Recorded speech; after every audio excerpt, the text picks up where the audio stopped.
Welcome. It is Friday, January 8th. I'm so glad to see everyone here.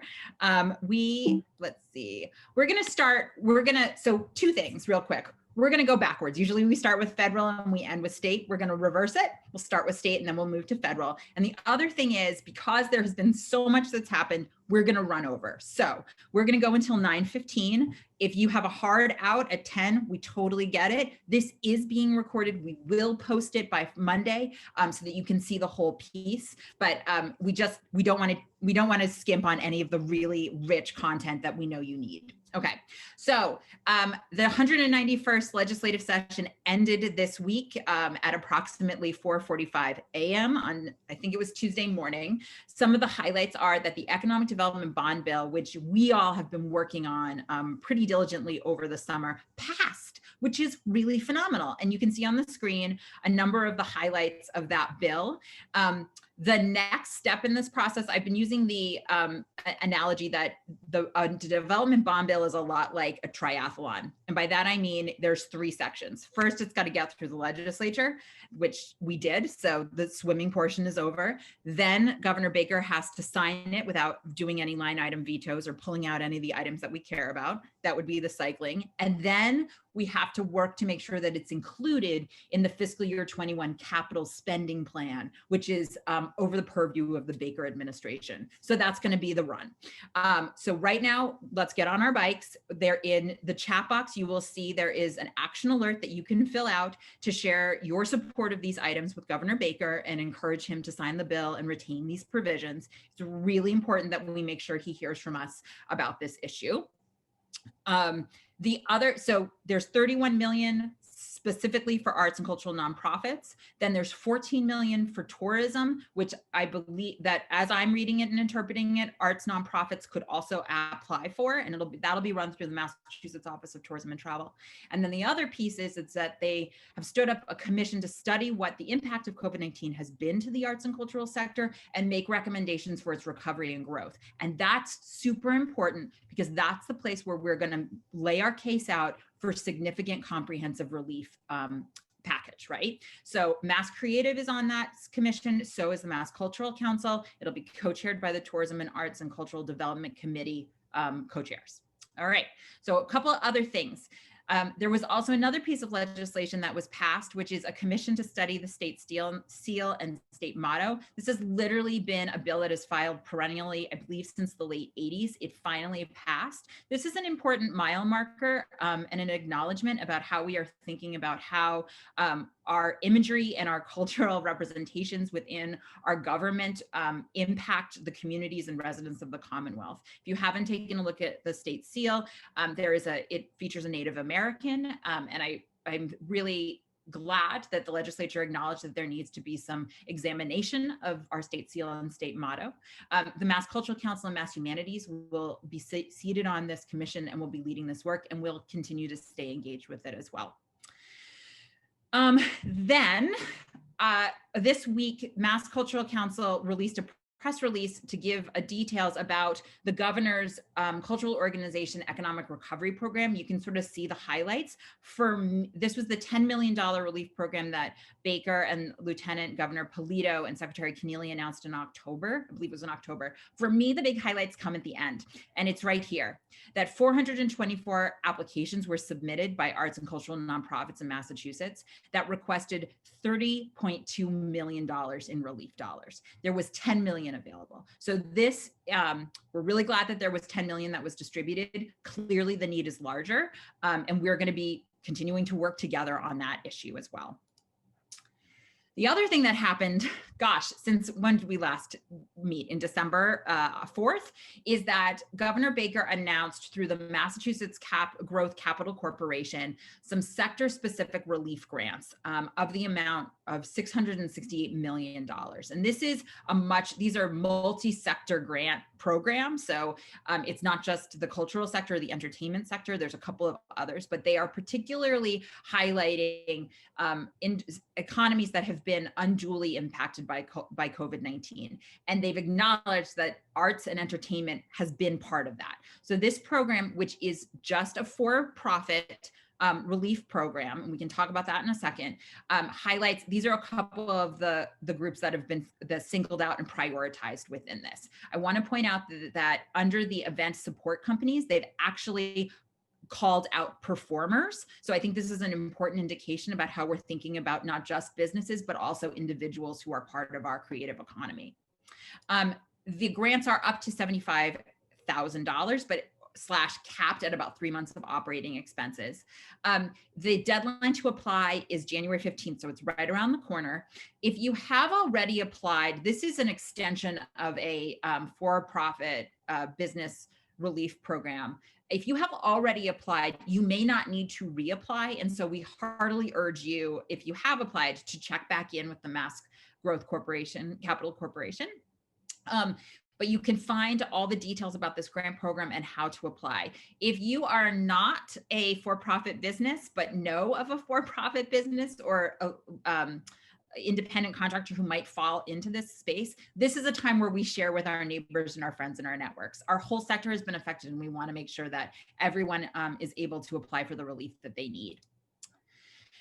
So the legislative session ended. The new one began mere moments later. Some highlights of that. There's a new Speaker of the House in Massachusetts. It is Speaker Ron Mariano, who is Democrat from Quincy. He previously to being Speaker was the House Majority Leader. The deadline to file bills for this legislative session, and as you know, we talked about this before, it's a 2-year session, so they got to file them this year, and we probably won't see the results for many of them until 2 years from now. But that deadline is January 15th, next week. So we're going to be working on a couple of bills, and then once we see what bills are filed, Mass Creative will take a look and see what bills we feel like are going to support a stronger and more connected and equitable creative sector in Massachusetts. The other big note I want to point out is that this month, January, Governor Baker has to submit his fiscal year 22 budget proposal, which to me is hilarious since we just literally passed and signed into law the fiscal year 21 budget proposal. But we'll be taking a look at that and combing through to see where we see opportunities for relief and support for the sector. The other thing to note is that we expect in March that committee appointments will be made. And so we'll see if we have new co-chairs of the Tourism, Arts, and Cultural Development Committee. So a lot is upon us. So as I mentioned, so now we're going to flip to federal. As I mentioned, the Georgia Senate runoffs happened, and Democrats now have a majority in Congress on both chambers. The presidential election, inauguration is going to be January 20th, and we will continue to watch and celebrate a peaceful transition of power.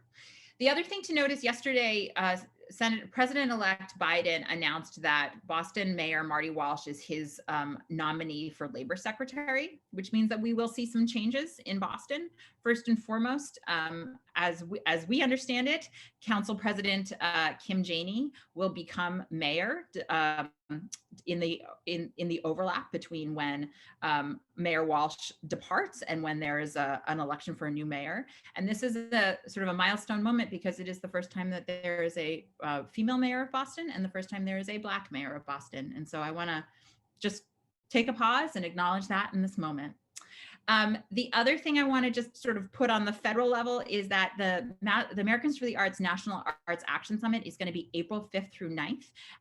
There's a link in the chat box where you can check out more information about this. Mass Creative operates as a state captain for that program, and we work to organize meetings with our members of Congress and their offices. And this year it's virtual, so you don't have to fly and stay in DC. I'm really hoping we might get a lot more turnout, and so we'll have more details about that.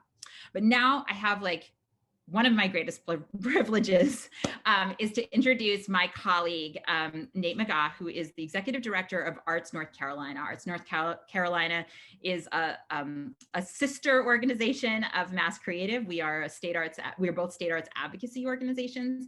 And what I love about Nate is he is a real detail guy. And he has spent, I would say, the last month and a half really combing through the what is it, 1.4 trillion spending bill or 2.4 trillion spending bill, and specifically the $900 billion relief bill that Congress passed and then the president signed into law.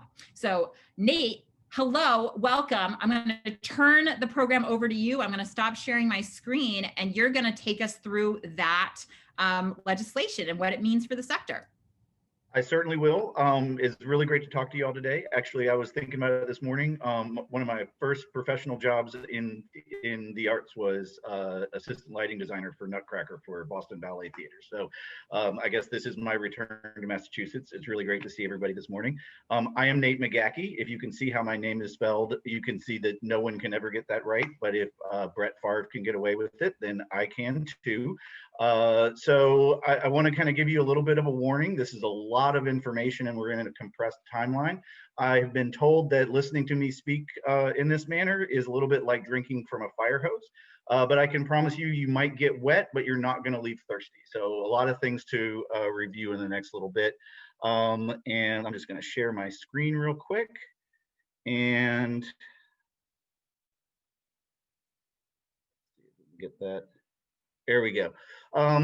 Anyway, so this was just a list that Arts North Carolina, and I know that Emily at Mass Creative has been working on a similar list of federal arts priorities for the last several months. As we were heading into the fall, Democrats had taken care of a lot of these priorities in the HEROES 2 Act. There was some Republican legislation that covered PPP loans as well as some charitable giving deductions from the CARES Act. But at the end of December, we got both a relief bill at $900 billion plus a $1.4 billion budget for FY21. And I'm not going to go over all of these now, but just to kind of give you a sense that we actually saw a lot of movement on basically, if not necessarily everything we were looking for, then then something towards what we were asking for, with the exception of COVID relief for state and local governments. I want to touch on unemployment first. The one that's really been getting the most news is that $300 increase. That's part of the FPUC, Federal Pandemic Unemployment Compensation. So really, any benefit at any level, any unemployment benefit that is that is resulting from COVID-19, $300 gets added on for an 11-week period. Yes, the president signed it late, but I understand that that's going to be paid retroactively so that we will see those 11 weeks of benefits. PUA has been something we've been talking about from the very beginning. That got expanded by 11 weeks from 39 weeks of PUA to 50. As you probably know, that covers self-employed workers as well as independent contractor, those 1099 gig workers, a lot of those in the arts, that are unemployed as a result of the pandemic. So those extra weeks got added. You can only apply for PUA through March 14th, which is that 11-week extension. But if you're getting PUA, that can last to April 5th. So that's important to remember. And those dates are kind of often mentioned in a confusing manner. So you can't apply after March 14th, but you can be receiving PUA through April 5th. PEUC, the Pandemic Emergency Unemployment Compensation. This is the legislation that adds on to state benefits. And I'm going to assume that Massachusetts has 26 weeks of benefits. So this was really designed for you and the other 48 states that have roughly 26 weeks of benefits. North Carolina has 12 weeks of benefits maxed out at $350. So we're in a little bit of a different way to handle thinking about this. But this PEUC really is like, so if you have run out of your state level benefits, there's now 24 weeks added onto this. And very similar to the PUA, you can apply for this starting up until March 14th. But if you have benefits left that you haven't run out, you can receive those benefits up until the April 4th, and then the April 5th, that Monday, they run out. Of interest, one of the things we've been working on all summer was mixed earner PUA.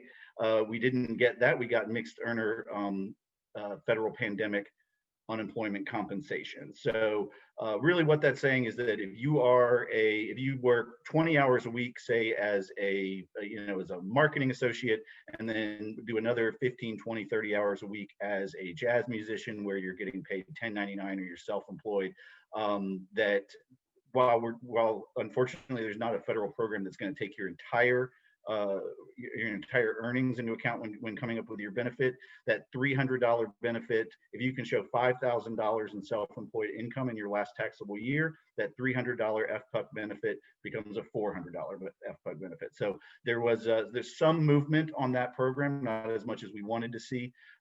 Extended benefits, I'm not going to talk about too much. This is a program that was created, I think, in the late 70s, early 80s, that had like 6 weeks of benefits. But obviously, in Massachusetts, you guys have enough benefits; you shouldn't be dipping into that. Another piece that's really important is that emergency unemployment relief for nonprofits that covers that 50% of unemployment expenses if you're uninsured. If you don't have unemployment insurance, that got extended for 11 weeks. I know in North Carolina, our state government picks up the other 50%. I'm not sure what that is in Massachusetts. Maybe Emily can touch on that. Moving on to Paycheck Protection Program. They have refunded initial PPP loans. So if you have not gotten a PPP loan, there's some new rules that actually just came out yesterday. But that they are reopening first applications for the PPP loan. But perhaps most importantly, they're opening second draw PPP loan applications. Very similar to the last PPP loans, 2.5 times your average monthly payroll, up to $2 million, only for organizations and businesses with 300 employees or less that can specifically show a 30% reduction of revenue from a calendar quarter from 19 to 20. So you cannot just pick 12 weeks. You have to, it's either January through March, January through March, April through June, et cetera, et cetera. You have to use those specific quarters. But if you can show a 30% reduction from a quarter in 19 to a quarter in 20, you're eligible to reapply for PPP. Like I said, guidance came out yesterday. We expect that lenders will be opening applications in the next week or so, and final application deadline on that is going to be March 31st. I don't have that on the slide because that's not new information, but expected information that just was made official yesterday. So March 31st is the deadline on that. A little bit of expansion on those things that are considered forgivable expenses, in addition to everything that was already covered, such as payroll, mortgage payments, et cetera. You also, any property damage that may have been caused by riots or vandalism in the year of 2020 that wasn't covered by insurance. Certain supplier costs are now covered, as well as a broader definition of modifications and capital improvements you can make to your business to adjust for COVID-19. And specifically, when it comes to loan forgiveness, I want to mention this. If you're waiting for your bank to get back to you about loan forgiveness, as many of us are, they're simplifying this process. And so as of the signing, I think, which was December 28th, the SBA has 24 days to come up with a one-page form for anybody that borrowed $150,000 or less from PPP. So that the forgiveness on that is going to be like 3 simple questions: name, rank, and serial number. And hopefully we're going to see that process streamline in the next few weeks. Another thing to touch on, 25 billion of the 278 billion that was set aside for PPP in this legislation is for businesses. It was for loans for less than $250,000 with businesses with 10 or fewer employees. So kind of watching out, wanted to make sure that small businesses were not completely left out of this as moving forward. I do want to dive into Save Our Stages, which I think is something that we're all looking for. The actual name of it is probably going to be something like Shuttered Venue Operator Grants, or Grants for Shuttered Venues. That's the name of it in the legislation, but we've all been working for this for a really long time. I want to give a shout out to National Independent Venue Association, NIVA. This organization did not exist 12 months ago. They completely came together around COVID-19 and their loss of business, and they really were spearheaded, did an amazing job. Really shows what grassroots advocacy and people coming together to get accomplished. They rallied around initially a piece of legislation called the Restart Act, which is very much like Save Our Stages, only it was designed for all small businesses. Obviously, that would have been a massive piece of legislation, but their advocacy actually helped. Back in July, that Senator Klobuchar and Senator Cornyn put the Save Our Stages Act out, $10 billion program, which was kind of a restart act specifically for live performance venues. Some important things to note: when it came out, it required that 70% of all revenue be from events and ticket sales and merchandise. That would have essentially cut out pretty much every nonprofit who generally is making between 40 and 60% from donation income. So this was really specifically designed for for-profit, who arguably had a much greater need. moving through, by the time we got to October, with a lot of advocacy, North Carolina, Mass Creative, folks from all across the country, this same legislation came out in the HEROES Act, it was 70% of earned revenue, right? So you had to only have lost, had 70% of your ticket sales come from events. Or so we're really starting to see that this opened up for a lot more nonprofits, though in the end this is going to give some favoritism to for-profits. So it's important to understand the history there. By the time we saw the bipartisan relief bill come out in December, which really sort of moved the needles on this and eventually became law, that $10 billion had expanded to $15 billion. We still had the 70% of earned revenue, but we had also expanded to it specifically by name, including performing arts organizations, museums, certain museums, and I'll get into that in a minute, as well as independently owned cinemas. And like I said, this is going to be called shuttered venue operators. I want to everyone to keep in mind that this is not designed for corporate entities. This is independently owned small businesses. So who is eligible? It is for-profit, not-for-profit, or government-owned venues, operators, performing arts organizations, promoters, nonprofit museums, talent reps, theatrical producers, and independent movie theaters that were in existence before February 9th. Gross earned revenue in any calendar quarter has to be 25% less than the same in 2020 than it was in 19. So if in any one of those calendar quarters you lost 25% of your earned revenue only, then you qualify for this. That opens up to a lot. Really important thing to note, and there's a lot of question about this, an eligible entity that receives one of these Save Our Stages grants may not receive a PPP loan, right? That is very specifically said in the legislation. Now, of course, for those of us that like reading laws and looking for loopholes, it doesn't say that you can't get an SOS grant if you've already received a PPP loan. So that said, I personally am not necessarily advising anyone to apply for a PPP loan until the Save Our Stages guidelines come out, so that we can hopefully get some clarification from the Small Business Administration to understand what happens if you apply for both. Can you apply for both? Are you disqualified if you get a PPP loan? Exactly what the specifics on that are. I know that everyone's nervous that the money is going to run out, but we still don't have enough information to say anything with 100% certainty. Entities that cannot, the things that you can do to make you ineligible: you cannot be publicly traded on a stock exchange. You can't get more than 10% of your revenue from the federal government. You cannot offer performances, services, or merchandise of an excessive sexual nature, which just is, you can't do porn, right? Like, that's pretty obvious. You can't have 2 of the 3 of the following: operate in more than 10 states, operate in more than 1 country, or have more than 500 employees. So you can see that's really trying to make sure that we're really focusing more on those locally owned mom and pop independent type folks, and not the publicly traded, your Live Nation, AMC theaters, Regal Cinema, etc.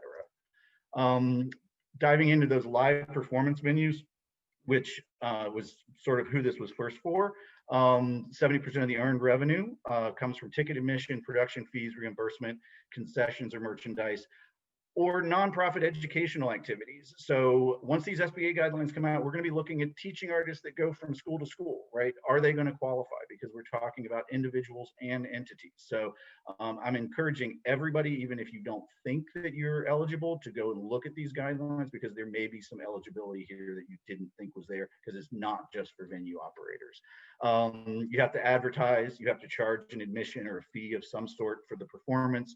You have to fairly pay staff and performers, and this is very likely going to cut out many community theaters that do not pay staff and performers. And I think the specific language does say either performers or artists. So waiting for SBA guidance to be 100% sure, but we're a little worried that that's going to cut out community theaters. You have to have an audience and performance area. That's pretty easy to see which is which. You have to have 2 of those the positions listed, even if it's only done by 1 person. So if you have somebody who's running a soundboard, acting as your stage manager, and selling tickets, then that 1 person doing all those jobs, that still qualifies you. And you also have to have certain equipment, including mixing equipment, public address system, and a lighting rig. There's a second option to this as well. is that you could also be a live performance venue that sells admission 60 days in advance and pays your performers by a percentage of ticket sales, contract, or other mutually beneficial arrangement, which I think is probably more inclusive of certain promoters and music venues for profit, not as much in the nonprofit realm, but that's an important addition as well. Museums. Things about museums, you have to be a nonprofit, right? So this is the one category where for-profit entities do not count. You have to meet the federal definition of a museum, which is that you have to have indoor display space for artifacts for a historical, cultural, or artistic reason. I think that it's, we all know what a museum is and what's going to fall into this. The kicker on this one is that the museum, in order to qualify, has to have some kind of auditorium, theater, lecture hall that is regularly programmed and has fixed seating. So that's going to be key. I know North Carolina, I got a lot of museums that don't have a theater, and they're a little upset, but they are still going to be eligible for PPP funding. Talent agents are going to be let into this as long as 70% of their operations is representing professionals for live performance. Movie theaters, they've got to be a movie theater, projection booth, seating area, marketing show times, et cetera, and charging admissions for folks. But we're talking about those independent movie theaters, probably showing the independent arts films, not as much of those AMC and Regal cinemas that you've got at the mall. I don't want to get too much into the nitty-gritty of calculation, only to say that as you're calculating your gross revenue, all your CARES Act money, whether or not that's coming through your state arts council or your PPP loans, any money that came from the CARES Act does not count in your revenue. So you don't have to worry about whether or not that messes up your 25% reduction. So there is a priority to this, and it's set up very specifically because, and this is a thing that's hard for nonprofits to get their head around. I know as I'm having these conversations, the for-profit industries didn't have donors, right? So when they cut off to zero, they actually found themselves in a more dire straits than nonprofit organizations. And I know I've been in nonprofits for almost a quarter of a century now, and we like to think of for-profit entities as lighting cigars with $100 bills. But in this case, these independently owned for-profit entities really are hurt. And so as the negotiations were moving forward and they're opening up this to more nonprofits, this priority system was put in place to make sure that those for-profit entities that had lost 90% of their revenue or more were able to access these funds. So really, you got to look at your 3 quarters from April 1 to December 31st, 2020 versus 2019. If you can show a 90% loss of gross revenue, not earned, and this is really important, gross revenue, then you qualify to be awarded a grant in the first 14 days. Exact same thing for the second 14 days, but it's gross revenue loss of 70%. So many nonprofits are going to be excluded from this because donations are going to push your gross revenue out of that. But that's okay, because there are some caveats to make sure that there's money left after that initial 28-day priority period. So the Small Business Administration is not allowed through this law to give away more than 80% in the first 28 days, right? So there's going to be 20% of this $15 billion left. That might not seem like much, but we have to remember that that's about $3.5 billion. $3.5 billion is a lot of zeros, right? So there's an ample amount of funding here. The SBA has to hold back $2 billion specifically to go to entities with 50 full-time employees or less. That is included in either in the priority or after the priority period, but they did want to do a carve out specifically for small venues, and nobody applying can have more than 5 affiliates apply from a single entity. So that is an important caveat. How much is this? 45% of your gross earned revenue, right? So that's earned revenue during 2019. We are understanding right now as we're looking at this, that this will include rental revenue as well as merchandise sales and of course ticket sales for performing arts. But it is capped at $10 million, right? So no one entity gets more than $10 million. So once we get to April 1st, we're going to have an opportunity to open up for a second grant. So if you can look at your January January of 2021 through March 31st of 2021, compared to the same period in 2019, if you have lost more than 30% of your total revenue, again, that's total revenue, not earned revenue, then you're eligible for yet another grant, 50% of your initial grant, right? So half of that 45% of gross earned revenue, you're going to be have the ability to reapply for 50% of that amount. The combined of those two grants cannot be more than $10 million. So nobody gets more than $10 million is the way that this is set up. Allowable expenses, initial grants have to be spent by the end of this year, 2021. If you get that additional grant, you've got till June 30th of 2022. Allowable expenses include really everything that PPP covered, but they also want you to use this to move on, right? So you can advertise or do travel or do what you need to do to get your next show up. So it is a way to kind of restart the industry as well as just help it to survive. You can't go out and buy real estate with the money. You can't pay mortgage payments for anything that you bought after February 15th. If you own property before February 15th, you can use it for mortgage, but after February 15th, if it's a new building that you bought in 2020, you can't spend it on that. And you cannot reloan it out to another entity or your employees, invest it, or make any political contributions. And one thing I want to, these are going to be big grants, right? If you're doing the math in your head, you can figure that a lot of organizations are going to be getting literally millions of dollars in federal grants. There's going to be oversight, right? You're going to get audited. There's going to be a lot of paperwork on the back end of this. You're going to need to keep employment records for at least 4 years, other records for 3 years. There's going to be some reporting into this and how you spent the money. So you've got to make sure that you're accounting for what these dollars are being expended on. Real quick, am I doing okay on time, Emily, to run through the remainder? Yes. We are over time, but okay. It seems like it seems like we have an audience that is interested in continuing the conversation, so I will allow it. And then yes, the chat says in all caps, "Keep going, please."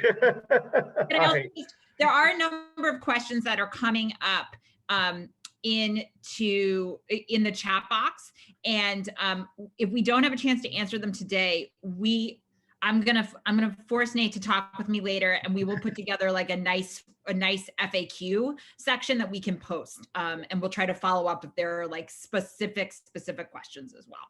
All right. All right, so I'll blow through the next couple slides, which there's some really great information on. Typically this would be our headline on a federal budget, which is that we saw an increase of $5.25 million annually for both the NEA and the NEH, which is fantastic. So that's a real win. Also, and I'm seeing this happen in North Carolina more, and I think you're seeing more of this nationally, FY21 grants can be expended for general operating support. Also, uncompleted grants from FY19 or FY20 that were awarded for project support can go to general operating support as well. Project grants make no sense in a pandemic, so we're seeing the NEA doing that. We're seeing a lot of other arts councils doing that as well.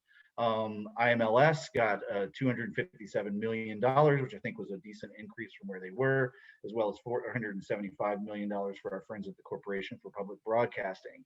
$15 million additionally goes to IMLS for a grant program to support American Latino Museum programs, which that's a national program. So we're really excited to see IMLS being able to offer that kind of grant to move their work in the museums and libraries. Services, an increase of $500,000 for Arts and Education Grant Program. We're really excited about that as well. And the Smithsonian has been authorized in the budget to support 2 new museums, one of which is going to be the National Museum of the American Latino. The other, and this is a working title, this is not the official title, the National Museum of Women's History. So 2 populations that certainly need some more recognition. Not only on the National Mall, but on the national stage. And so we're really glad to see the Smithsonian being able to do that. back to the relief funding. So those things were the budget portion of the bill on the relief funding. So that all that CARES Act money that Massachusetts had, that the states had, that larger cities had, larger counties had, you get a 1-year extension, right? Everybody was rushing to get that spent by December 31st of 2020. Now those dollars have flexibility till 2021. So that was some states, North Carolina, we spent all of ours by mid-September, but I know a lot of states were struggling to get all of their money spent. So there's been an extension on the ability to do that. Reestablishing that $300 above the line charitable tax deduction that we had for 2020, to encourage charitable giving, extended into 2021. And if you are filing jointly, you can deduct up to $600. So kind of a doubling of the cap for that. This is not, we really wanted to see this at $2,000 or $3,000, but we get some movement there. So pretty excited about that. Obviously, a lot of folks have already seen checks showing up in their mailbox at $600 a person. We're not getting 2,000, but that seems like an old story now. And I want to focus a little bit on here.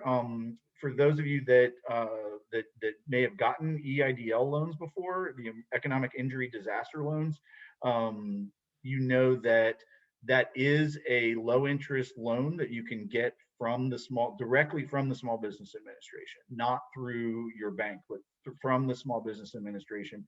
And that at the beginning of that program, there was a $10,000 advance that you could get. They quickly, because they were running out of money during the height of the pandemic, instead of $10,000, made that a $1,000 per employee. So you didn't have to take out the grant, you could still get the advance, it would still be forgiven. You didn't have to take out the loan, rather, and you still got to keep the $1,000 per employee. They are recapitalizing that with $20 billion. And if you were eligible, and if you apply, if you only got $3,000 or $1,000 for your 3 employees, you are now eligible to apply, as I understand it, and I'm going to be doing a little bit more diving in the coming weeks. You are now eligible to apply for the other 6, so that you can get up to the $10,000 total per entity through the Small Business Administration for those EIDL loans. Another thing that has just been brought to my attention that I'm about to dive into soon is the Earned Revenue Tax Credit, I think is the ERTC. This was a piece that when it came out in the CARES Act, you could either get PPP or you could get this, right? So as I understand it, under the federal legislation, and I'm waiting for some more specific guidance from the National Council of Nonprofits, the ERTC, you can now get PPP and also be eligible for the ERTC, which could be as much as $7,000 in refunds on taxes, payroll taxes, as well as payments made for health insurance, up to $7,000 per employee. So we can start to see where that really adds up. You do have to show, I think it's at least a 20% loss in one quarter, 2019 to 2020. There's a theme with that in calculating need, but definitely keep an eye out for that. I'll be updating my page, and we'll be keeping an eye on the ERTC, because now that you can get a PPP and the ERTC, and they're expanding it. I just started reading this like 2 days ago, and tax policy is something that makes my eyes go crosswise. So it's going to take me, but so we're going to work through that, but keep an eye out for that. Also, use other resources because that's something that's available to everybody. So lots of chambers of commerce, et cetera, business focused sites are going to be putting out more information on ERTC tax credits as well. All right, how are we doing on time? Are there questions? I think we are well over time, and I just want to pause really quickly, and sure. Hopefully we can all give Nate just like a snaps, however you want to visually thank Nate for this unbelievable rundown. This is so helpful, and I desperately could not get through it all without you. So thank you so much. I don't think we have time to go through all the questions. However, why don't we take 1 or 2? So if someone has like a burning question that they feel like they want to make sure that the rest of the group would benefit from, why don't you use the raise hand function and we'll take one or two.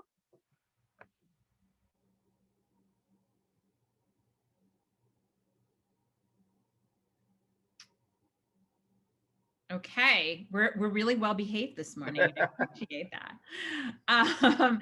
So Bye.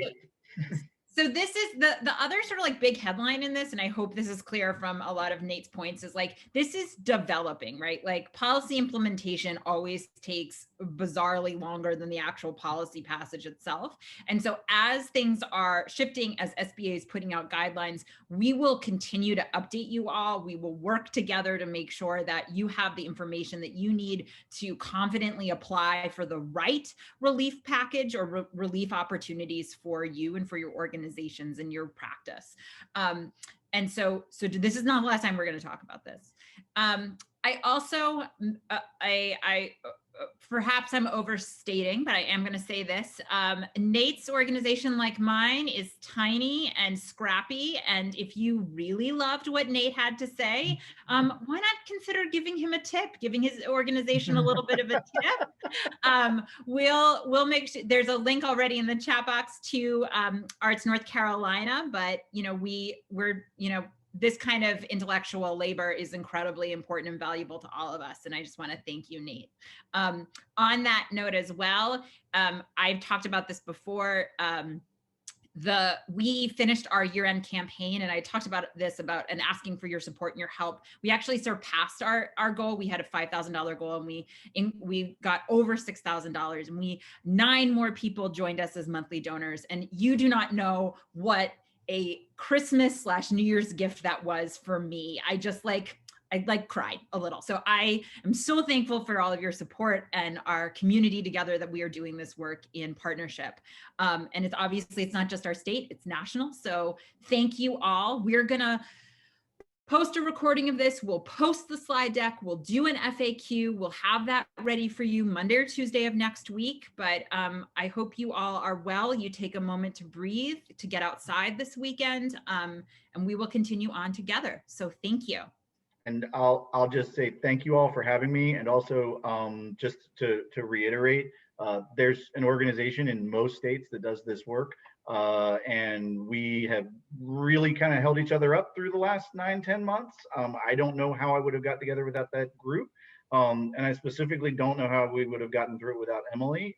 You are incredibly lucky to have her in Massachusetts, and her leadership is felt and appreciated nationally, including down here in North Carolina. So please value the leader that you have up there in Massachusetts, because she is really respected on a national scale.